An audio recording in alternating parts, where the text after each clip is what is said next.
announce now my co-chair, Peter Greenhouse. There are very emotional discussions in the United Kingdom which have achieved a great coverage in females, if they should vaccinate males or not. Peter, please. Emma, thank you very much indeed, and it's a great pleasure to be standing before you, to be invited to speak. And this is the non-serious, the comedy act at the end of the serious science. I hope to entertain you before it's time for lunch. So we'll look at the gender-neutral reasons for HPV vaccination, the pros and the cons, and try to see the wood for the trees. Also, most of this session is focused on women, and we've now got to focus on the man standing behind the woman, the person that's normally ignored in all these problems. So for my declarations, I've got several. I was the immediate chairman for BASH and ran the campaign to change the vaccine from cervix to Gardasil in the UK, and I now work with HPV Action to try and do the same. We've had success with men having sex with men, MSMs, and also trying to get gender-neutral vaccination. I also was a consultant for Sanofi Pasteur MSD until they finished last year. But my main declaration is that I've been in the public sector, in the health service for 44 years, and 40 years ago, when I was a punk medical student, I saw the need to dedicate my life to women's sexual health care, but right now we've got to talk about men.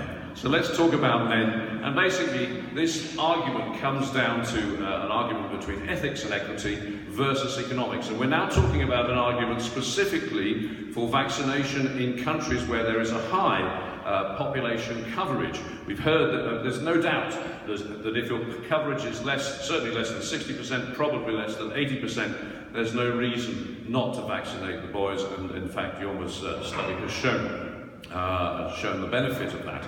But let's look at the ethics versus the equity here. And when I first did this, this was an actual debate. I was asked to debate in favour of gender-neutral vaccination, and they couldn't find anyone to debate against me. So this was a bit of a problem. So this was my debate that should be a 2, that we prevent HPV disease in men, warts, anal cancer, throat cancer, penile cancer, but also to protect unvaccinated women, which is also a great benefit. But I decided that I had to manufacture an opponent because nobody would stand and argue against me. So I took the liberty of taking the view of an epidemiologist, and I deliberately slipped into my alter ego of Professor Kees van Nemo from the Rijksinstituut voor Volksgezondheid en Milieu, which is the public health institute in Holland, and I will not embarrass myself by doing a Dutch accent here, but I did when I did this lecture some time ago. So you will see the contra-arguments later on with a different typeface, as if a different person is speaking. So why should we go for gender neutral? Why protect women and not men? It's simply about ethics and equity. What you do for one person, you should do the same for the other person. It's called justice. But the economics is interesting, and what I want to tease out in this talk is herd immunity truly effective? We only really know that herd immunity works when you vaccinate both sides, because you don't get enough herd immunity if only some women are vaccinated. And I shall try and destroy this notion of herd immunity working with only one section of the population actually vaccinated. So let's press on, if we can. Yes, here we go. So this was a simple questionnaire for HPV Action, asking dentists and family doctors, GPs, as to whether you would vaccinate a son if you had a son, and should we vaccinate girls and boys? And to both questions, they answered overwhelmingly yes. And so here's a little bit of inequity. These people are wealthy, they can afford to buy the vaccine. So why should you vaccinate the rich and not the poor? That's another issue of equity and ethics. And the statement says that both sexes deserve equal protection. You can read the rest of the statement yourself. So these are the sound bites for the media that we're trying to change the opinion, public opinion, and also change the opinion of the committees, which only really works with hard science. So this is a statement from the British Dental Association. It's the leading cause of oropharyngeal cancers. So where's the logic? That's very clever. Where's the logic or the fairness in targeting protection to only one section of the population? So this is the ethical argument, and that's the strongest argument. You've seen this graphic before, and this is the fact that the men are overwhelmingly more affected by head and neck cancer than women, and if we look at the whole picture, it's an equal burden between men and women. And this is from Margaret Stanley's paper in Nature, with a little bit of graphic design embellishment from myself. So let's think of the anal cancer overview. It's a cancer that you can't predict by screening because you can't detect the premalignant phase easily. It's an unreliable test. It doesn't work in anywhere near the same degree as precancer of the cervix. There's no reliable treatment for it, and you can't predict who's going to progress or not. And so if you cannot screen for a disease that you could prevent by vaccination, then you should vaccinate. Simple as that. Now, admittedly, it's just a fact of life that there are more women in the world who have anoreceptive sex than there are men. It's about 8, and therefore there are more women affected by anal cancer. But it's close, it's getting closer, but the women are on the rise. And another thing that worries me, of course, is with the rise in pornography-driven rectal sex in heterosexuals, this can only get worse in the future. But of course, vaccination of women will hopefully sort this out. But really, the target has to be men who have sex with men, MSM, because virtually all the male anal cancer is amongst them. 95% of the cancer in men who have sex with men compared to a relative risk of 30, and that's huge. So if we actually look at the epidemiology, we can see that there's a little bit more in women than men, but the men are catching up, and that's the age-specific incidence.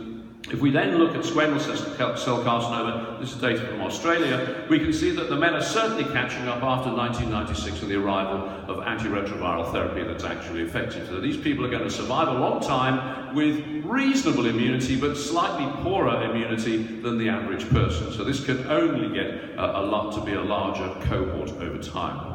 So if we think of the referral sources, you can see that these come from GPs, from urgent referrals, emergency rooms and inpatients, and these are all symptomatic cases referred to the cancer surgeons. Only 1% of referrals are in screening. So the question is, how on earth are you going to find these people? You've got to vaccinate them. But is it sufficient to wait till people have had their sexual debut? How are you specifically going to target men who have sex with men? You can't reach them before sexual debut unless you just vaccinate everybody. Of course, this is part of the strongest argument, I think, for gender-neutral vaccination in schools, age of 12 or perhaps before.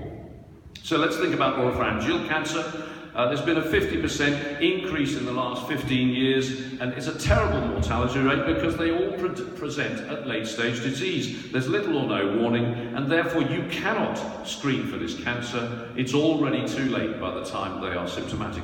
And if you can, once again, if you can prevent it by vaccination, then you should. And if we look at it, men are more affected than women. And it's very interesting, this is the only HPV cancer where it doesn't matter whether you smoke or not. All the other HPV cancers require immunosuppression, localized immunosuppression for the cancer to progress and not to be eliminated by the body's immune system. So this is very important. But if we think of the top line here, is what's very interesting is that the ratio of men having sex with women versus men having sex with men is 4-to-1. So heterosexual men are at a disproportionate risk of oropharyngeal cancer, and they don't have to smoke, and that's quite worrying because I don't smoke.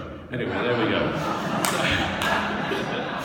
So if we look at the data from Australia, you can see here that the causes of smoking cancer, oropharyngeal cancer, are going down, but the causes of oropharyngeal cancer are going up. That's tonsil and tongue. Obviously, the tonsil you have to try a bit further back. The tongue is the principal source. So I think this is giving you a clue as to what the highest risk. I think we've got the message here, haven't we? But just look at that slide and see that there is so much less oropharyngeal cancer in women. Now, you would have thought this is almost counterintuitive. If you're sticking something like a penis into the mouth, that should be pretty efficient transmission. And normally, the biologically receptive partner is going to get more infection. But this doesn't seem to be the case in this scenario. So is the risk from fellatio? Is it from smoking? Or what?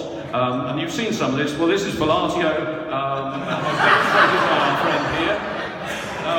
But this is a relatively small risk, and it's obviously the reason if you think about it, the reason that cunnilingus, as demonstrated by our friend here, has a 4 times greater risk of acquisition is that the thin epithelium of the vulva must be shedding very large, much larger copy numbers. The rate of change, I'm sure that Christian de Paut can tell us about the rate of shedding is much higher from the vulva, 10,000, 100,000 times perhaps from the vulva than from the penis. So it just depends where you're sticking it. Right. So, what about penile cancer? Some nasty pictures just before lunch, very quick nasty pictures from my own clinic. There we go, that's quite enough penile cancer, thank you very much. So let's think about some epidemiology to protect unvaccinated women. And this is a great study. This is the Canadian group who are really very strong on their HPV epidemiology. You get an extra benefit to women if you vaccinate the boys. It's not a huge benefit, it's only about an extra 20%. And you don't ever seem in this study to go down to 0, but this is an improvement. And this was looked at a 70% coverage rate. Okay, so what about the vaccination coverage rates? So the economics are here. We've already had this discussion. The economists will say, the health economists will say, it's only cost effective if your coverage is poor. And once again, who decides what poor is? But you get progressively less benefit from vaccinating men, less cost benefit if your rate is above 80%. So let's have a look at what they did in Australia. And of course you see this fantastic data from Australia with a tremendous so-called herd immunity effect. There were no cases of warts in vaccinated women and a dramatic drop in heterosexual men, but no change of course in MSMs. But despite the fact that there was a great fall in young men, the Australians still decided to vaccinate boys by dropping the price. They made it cost effective by substantially dropping the price for men. And that's how they did it. You can see for the older age group it doesn't work quite so well. So if you think of what's happening in the UK, I think we have one of the best coverage rates in the world, which I'm proud of, because I'm really proud of because of the system, partly because of the way it's been sorted out in the schools, because of the National Health Service.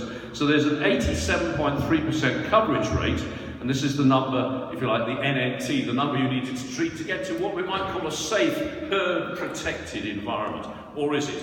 But there are about, in some parts of the country, it's the people who get missed in the poorest areas. They're from because the vaccination happens in schools. If you're not in the school, you don't get vaccinated, or if you're in care, you don't get vaccinated. And also, these are the girls who are most likely to smoke. So these are the most vulnerable girls are missing out on the vaccine.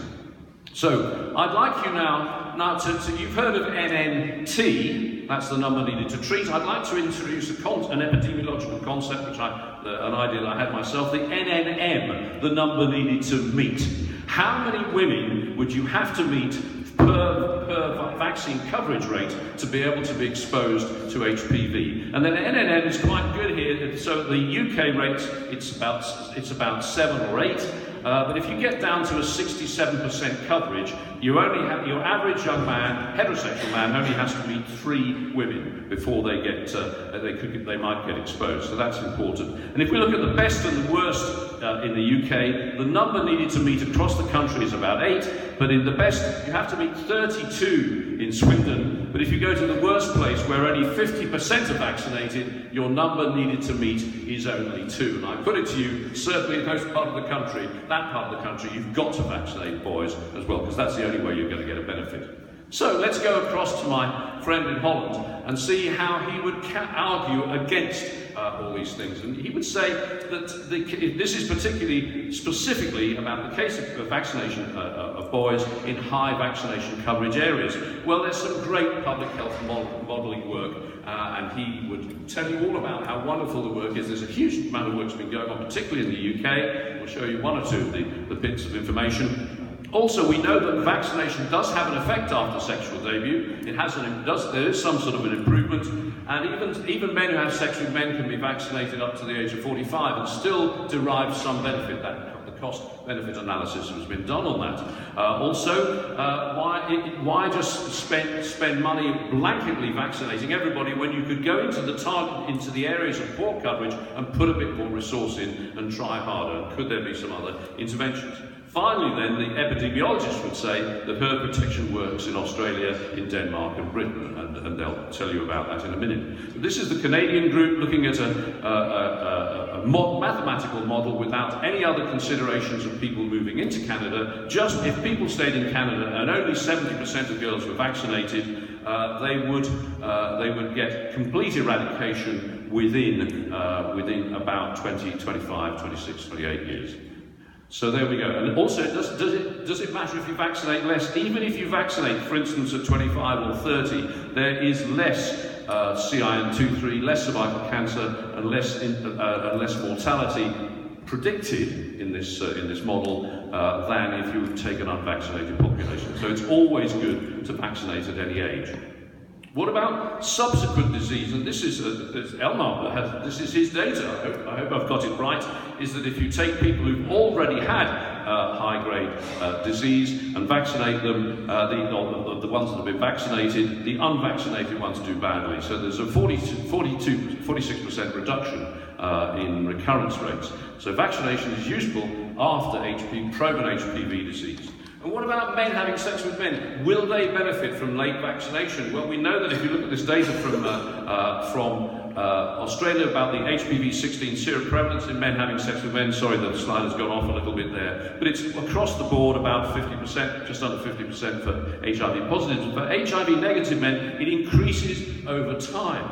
And this is very important. So this is a very strange concept, that if you look at just the HIV negative men, there's an increase in HIV, in HPV-16, high-risk HPV seroprevalence. And it's difficult to explain that, but you simply have to assume that we found that only 18% of these men are actually positive by age 35. Now, they're bound to have been multiply exposed, but they may not have developed antibodies, which means that they could benefit from vaccination well into their 40s. So that's very important. So let's look at the figure that we have for England. Number needed to meet is 8. That's pretty good. You have to try quite hard to get 8 partners in a relatively short period of time, although perhaps it might be a little bit easier nowadays with our mobile phones. Anyway, we'll see.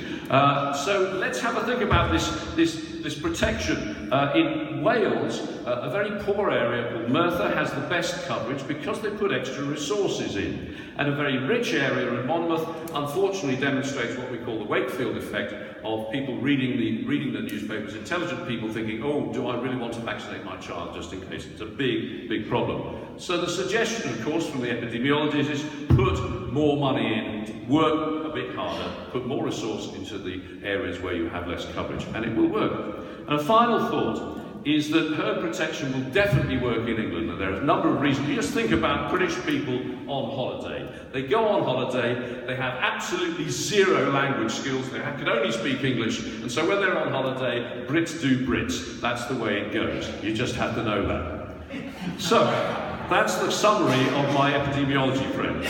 And let's go and look at how effective herd immunity is. We have just a couple of minutes to finish off now. So we have, before we do that, we have this ethical duty of care to challenge the inaccuracies, and that's what I'm going to try and do now, and we just keep on challenging the inaccuracies in the public health models, and we don't give up. That's an important thing to do for our population. This is a brilliant study that's in Vaccine this year, just a few months ago. None of the studies show due consideration of the complexities of human sexual behaviour. Isn't that wonderful? The whole point of the study is to consider human sexual behaviour, but the diversity of human sexual behaviour makes it almost impossible for a mathematician sitting in an office somewhere to perceive or conceive of what is actually happening out in the community. And the punchline from this particular talk this paper is that there's concern that public healthcare policy might have been built on incomplete or inaccurate studies. So what things do they have to actually consider? Let's think of the situation in the UK with the same age for men who are about to meet some of these women. Most of them will be vaccinated, but a few will be unvaccinated in their same age cohort. And that, of course, depends on them sticking with the same age cohort. So what about holiday? There are lots of different reasons for this herd protection to fail. What's the point of going on holiday unless you have a good time? Yes? I mean, why on earth do people go to conferences, for goodness sake? And we know that for British people, despite their poor linguistic skills, 15% of men who have sex with women had sex abroad, and 75% were with foreign women. Here is a typical bunch of Brits on holiday. They're bound to get into trouble.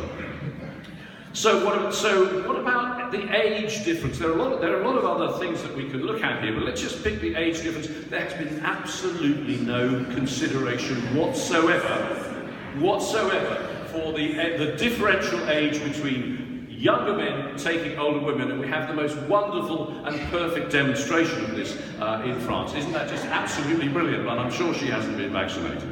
There we go. So we've also, obviously we've talked about the low, if these women are coming from low vaccination rate areas, we talked a little bit about the people who are not in school, the truants, and of course none of the models consider the 5 or maybe more percent of men who at some point will have had sex with other men, or had some sort of MSM type experience. So let's come to my favourite topic, the tragedy, the absolute tragedy of Brexit, the way that a country can completely destroy its standing in the world. But it's great. The one thing that we have done is we've devalued our currency. So it's much cheaper for everybody and his dog to come on holiday in Britain. And what's that going to do to the mathematical models? They haven't even given that a single thought. So we have lots of tourists in London and other parts of the UK benefiting from the exchange rate and having a jolly good time. So most of these people will be from countries where vaccination rates are poor.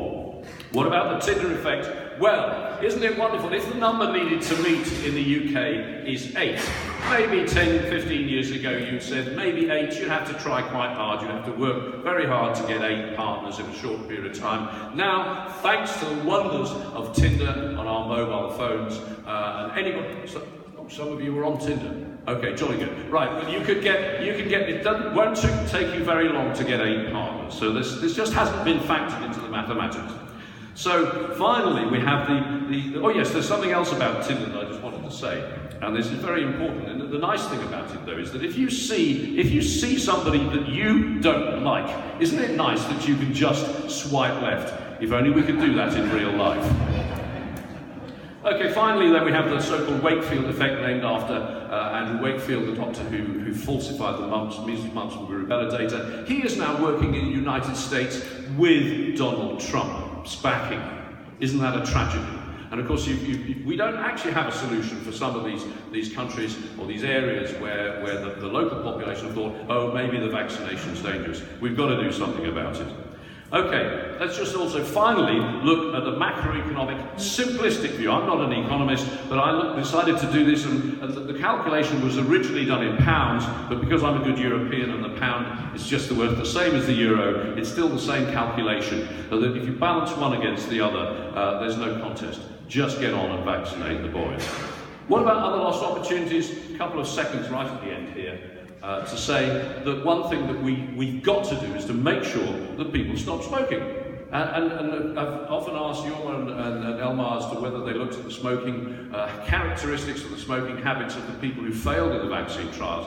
And unless we do this, we're going to miss a trick. So once again, get them to stop smoking. That is the extra thing you can do perhaps before you start to vaccinate the boys.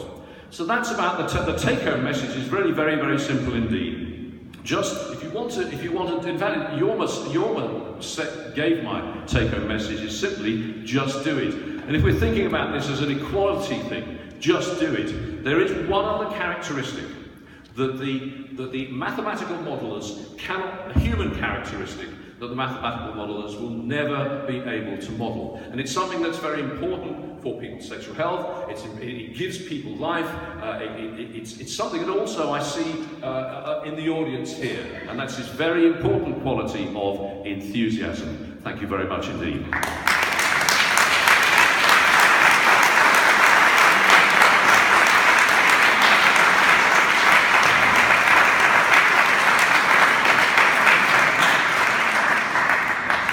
Thank you so much, Peter, for being such a great advocate for gender-neutral vaccination. We've run out of time, but I think this brilliant lecture explained everything.